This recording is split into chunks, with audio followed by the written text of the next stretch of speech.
Right, jumping right into this deep dive. And you sent over a fascinating case report about a spinal tumor in a cat, published in Veterinary Medicine and Science, no less. Oh, wow. This one is pretty technical, detailing the diagnosis and treatment of a primitive neuroectodermal tumor, Okay. PNET, in a 5-year-old cat. Yeah. It's definitely a unique case. PNETs themselves are rare, Right. especially within the spinal cord. They're typically found in the brain. So right off the bat, we're dealing with something unusual. Yeah. The report starts with the cat's initial presentation. Okay. It mentions neurological problems in the pelvic limbs, lameness that progressed to paralysis, Oh, back pain, and trouble urinating. Sounds pretty serious. absolutely. Those are all significant signs, especially the progression from lameness to paralysis over a couple of months. Right. Those symptoms, along with the back pain and the dysuria, really pointed towards a neurological issue. And I imagine that's what led the vets to start their thorough investigation. Exactly. Did the initial test provide any clear answers? Surprisingly, no. The blood work, serum biochemistry, and even the radiographs were all unremarkable. That's where the advanced imaging came in, specifically the CT and MRI scans. So those scans were crucial for getting a better understanding of what was going on. Yeah. What did they reveal?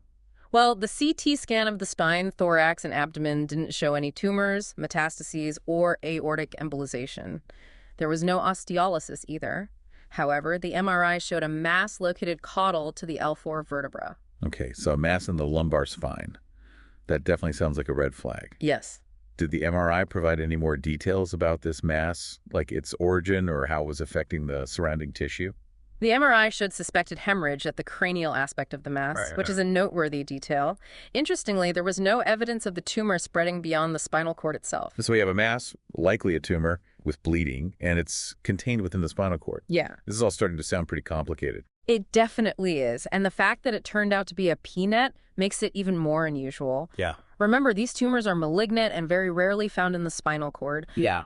There have been reports of PNETs in other animals, Right. but those usually originate outside the spinal cord and invade it. This case is different. This sounds like a significant discovery then. The report emphasizes that this is the first reported case of a PNET occurring exclusively within the spinal cord and dura mater in a cat. Exactly. This is why this case study is so valuable to veterinary neurology. It's shedding light on a very rare presentation of a PNET. So given this unusual situation, what did the vets decide to do? I imagine surgery was on the table. You're right. They opted to surgically remove the tumor, performing a dorsal laminectomy and durotomy to access the mass. That sounds like an incredibly delicate procedure, Yeah. especially given the location of the tumor. Right. What was the outcome of the surgery? Initially, the cat seemed to be recovering well. However, it sadly passed away 2 days after the surgery. The suspected cause of death was myelomalacia. That's truly unfortunate. It really highlights the challenges and risks associated with treating spinal cord tumors, Absolutely. particularly those as rare as this PNET. Spinal cord surgery is always high risk. The spinal cord is incredibly delicate, and even slight damage can have devastating consequences. In this case, the myelomalacia was likely a complication of the surgery or a result of the tumor itself. This case really underscores the complexity of veterinary neurology. Before we talk about the bigger picture, Yeah. let's go back to the MRI findings. Yeah. They played a key role in pinpointing the diagnosis, right? Yes. The MRI findings were crucial. Let's break them down. The appearance of the tumor on the T1 weighted and T2 weighted images provided valuable information. So you have these different MRI settings, Right. each highlighting different aspects of the tumor. What exactly did they show? On the T1 weighted images, or T1WI, Okay. the tumor appeared isointense, meaning it blended in with the surrounding spinal cord tissue. Okay. However, on T2WI, it was hyperintense, standing out brightly against the surrounding tissue. Interesting. So the tumor reacted differently depending on the type of MRI scan. Yes. Why is that significant? This contrast between T1WI and T2WI is often a characteristic of tumors, helping differentiate them from normal tissue. And what about the contrast enhancement you mentioned earlier? Yeah. How did that factor into the diagnosis? After administering a contrast agent, the entire tumor lit up uniformly on the MRI. This homogeneous enhancement suggests that the tumor was highly vascularized, meaning it had a rich blood supply. And of course, we can't forget about the hemorrhage, which you said was a unique feature in this case. How did the MRI detect that? The MRI showed areas of hyperintensity on T1WI and hypointensity on T2WI, particularly at the cranial aspect of the mass. This specific pattern is a classic indication of bleeding within the tissue. So taking all of these findings together, Yeah. the tumor's appearance on T1WI and T2WI, the homogeneous contrast enhancement, and the evidence of hemorrhage, the MRI essentially painted a pretty clear picture, Right. pointing towards a PNET. Exactly. These findings, particularly the hemorrhage, were crucial in differentiating this tumor from other types of spinal tumors that are more common in that region. Okay. For example, schwannomas, meningiomas, or lymphoma, Okay. rarely present with bleeding. It's amazing how those tiny variations on the MRI can reveal so much. Yeah. So the MRI strongly suggested a PNET, Yes. but did they do anything else to confirm the diagnosis with absolute certainty? Yes. They performed a histopathological examination of the tumor tissue after it was surgically removed. This microscopic analysis revealed characteristic small, round cells with high mitotic activity, confirming the diagnosis of a PNET. So they had the visual evidence from the MRI, Right. and then the lab analysis of the tumor tissue provided that definitive confirmation. Did they do any further testing on the tumor? They did. They took it a step further with immunohistochemistry, a technique that analyzes the tumor cells for the presence or absence of specific proteins. It provides a detailed molecular profile of the tumor. I see. So like a molecular fingerprint of the tumor. And what did those tests reveal? The tumor cells showed strong positive staining for vimentin, Okay. a protein commonly found in cells of mesenchymal origin, Right. the type that give rise to PNETs. So that further supports the PNET diagnosis, but they didn't stop there, right? Right. They also tested for other markers like synaptophysin, GFAP, neurofilament protein, and OLIG2. Okay. All of these came back negative. So the positive vimentin staining combined with the negative staining for those other markers really solidified the diagnosis of a PNET. It ruled out other possibilities and provided very specific evidence. Precisely. And this level of detailed analysis is crucial, not just for accurate diagnosis, but also for potentially informing future treatment strategies. We've talked a lot about the specifics of this case. Now, zooming out a bit, what makes this case so important? Why should we care about a single cat with a rare tumor? Yeah. Especially if we're not veterinarians. That's a great question.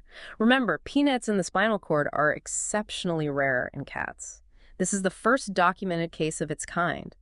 By publishing this detailed report, outlining the clinical presentation, the diagnostic process, and the outcome, they're contributing valuable knowledge to the field of veterinary neurology.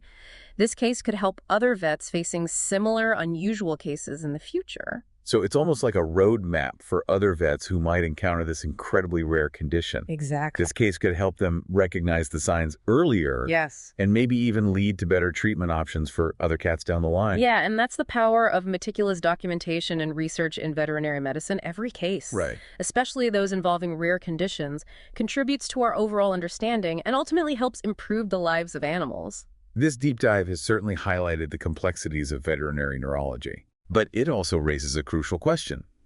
How can we improve outcomes for animals diagnosed with these types of tumors? That's the crux of the matter. Unfortunately, treatment options for spinal cord tumors in veterinary medicine are limited, much like they are in human medicine. That's disheartening to hear. We've seen in this case that surgery carries significant risks because of how delicate the spinal cord is. Are there any other options? Radiation therapy is another possibility, but its effectiveness in treating PNETs in animals needs further investigation. We need more research to understand its potential benefits and risks. So there's still a lot we don't know about the best way to manage these tumors. Absolutely. More research is crucial to understand the underlying causes of PNETs, develop more targeted therapies, and refine surgical techniques to minimize complications. It seems like this case, despite its unfortunate outcome, could pave the way for new research directions. Perhaps studying the specific molecular characteristics of this tumor could reveal potential therapeutic targets. That's a very insightful point. Analyzing the tumor's genetic makeup and protein expression could provide valuable clues about its behavior and vulnerabilities, potentially leading to more effective treatment strategies. This entire deep dive really highlights the interconnectedness of clinical practice and scientific research. It's inspiring to see veterinarians like those who treated this cat constantly pushing the boundaries of our knowledge and contributing to breakthroughs that could benefit animals in the future. I completely agree. It's a continuous cycle of learning and discovery. Right. Every case, every study adds another piece to the puzzle, bringing us closer to understanding, diagnosing, and treating these complex conditions. This has been a truly fascinating deep dive into a very rare and complex case. Absolutely. Thank you so much for guiding us through the intricacies of veterinary neurology and for highlighting the importance of ongoing research in this field. It was my pleasure. I always enjoy exploring these intricate cases and discussing their implications for veterinary medicine. And to our listener, we hope this deep dive has provided some valuable insights into the world of veterinary neurology. From Vet NeuroJar, keep those minds inspired, hearts light, and tails wagging,